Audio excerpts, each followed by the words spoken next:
دوستی ہے اللہ کی جو لب لباب ہے، حاصل ہے ایمان کا، اسی کا نام ولایت ہے۔ اولیاء اللہ کے سروں پر سینگ نہیں ہوتے، جس کے دل میں ایمان راسخ ہو چکا ہو وہی اللہ کا ولی ہے، جسے اللہ پر یقین ہو چکا ہے وہی اللہ کا ولی ہے، جسے یقین ہے اللہ میرے ساتھ ہے، میرا مددگار، میرا پشت پناہ، میرا ساتھی، میرا دوست، میرا محبوب، میرا محب۔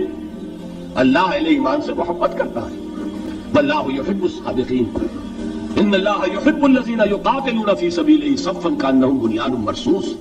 اللہ محبت کرنے والا، اہل ایمان محبوب، اور اہل ایمان محبت کرنے والے اللہ محبوب۔ والذین آمنوا اشد حبا للہ۔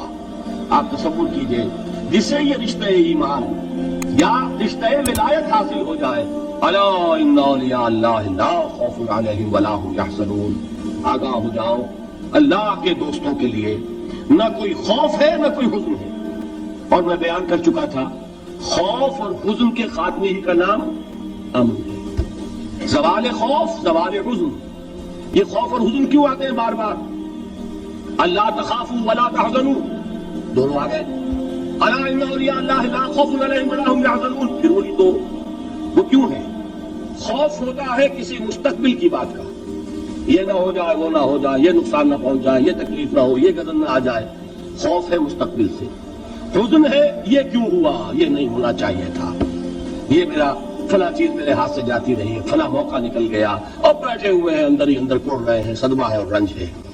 اور جو اللہ پر ایمان رکھتا ہے وہ جانتا ہے ما اصاب من مصیبت فی الارض ولا فی انفسکم الا فی کتاب من قبل ان نبرأها ان ذلک علی اللہ یسیر لکی لا تعصوا علی ما فاتکم ولا تفرحوا بما آتاکم واللہ لا یحب کل مختال فخور۔ اس زمین میں یا تمہاری جانوں میں کوئی تکلیف، کوئی مصیبت نہیں آ سکتی سوائے اس کے کہ جو اللہ نے لکھ دی ہو اس سے پہلے کہ وہ ظاہر ہو۔ جس کو یہ حقیقت معلوم ہو گئی اس کو یہ طرز عمل اختیار کرنا چاہیے، جو چیز چھن جائے، جاتی رہے، چھوٹ جائے، اس پر افسوس نہ کرو۔ کس نے چھینی؟ دوست نے۔ دوست کے فیصلے پر شکایت، دوستی کو بٹا لگا رہے ہو، سرے تسلیم خم ہے جو مزاج یار میں آئے۔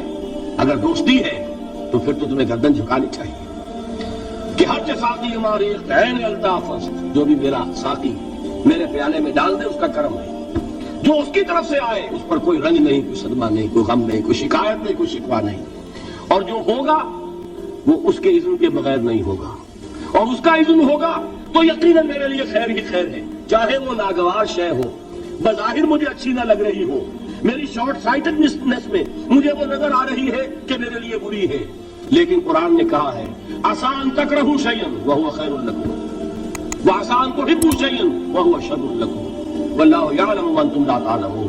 ہو سکتا ہے تم کسی چیز کو ناپسند کرو، درحال ہے کہ اسی میں تمہارا خیر ہو، اور ہو سکتا ہے تم کسی چیز کو پسند کرو، درحال ہے کہ اس میں تمہارا شر ہو۔ اللہ جانتا ہے، تم نہیں جانتے۔ جب مجھے یہ بات معلوم ہو گئی میں نے اپنا معاملہ اللہ کے حوالے کیا، سپردم بے تو مایا خیش را اتانی حساب کم و بیش را۔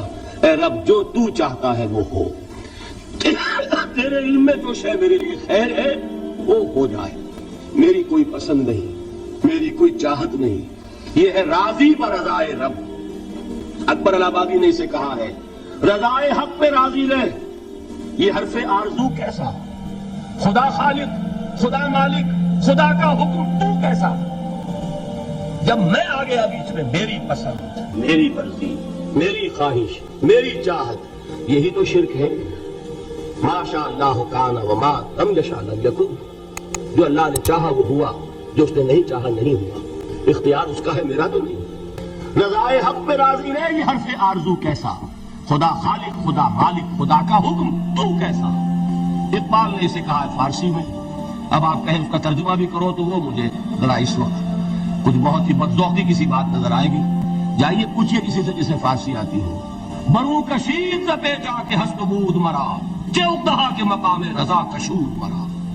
مجھے تو تمام پیچ و خم سے نکال دیا اس مقام رضا نے، میں راضی برضائے رب ہوں، جو فیصلہ اس کا میں اس پر راضی ہوں۔ تو کہاں کا حزن اور کس کا خوف؟ یہی زوال حزن اور زوال خوف، یہی ہے امن، یہ نتیجہ ہے ایمان کا۔ تو جان لیجئے یہ ہے لب لباب، یہ ہے حاصل ایمان کا۔ یہ ہے تو ایمان ہے، یہ نہیں ہے تو ایمان نہیں۔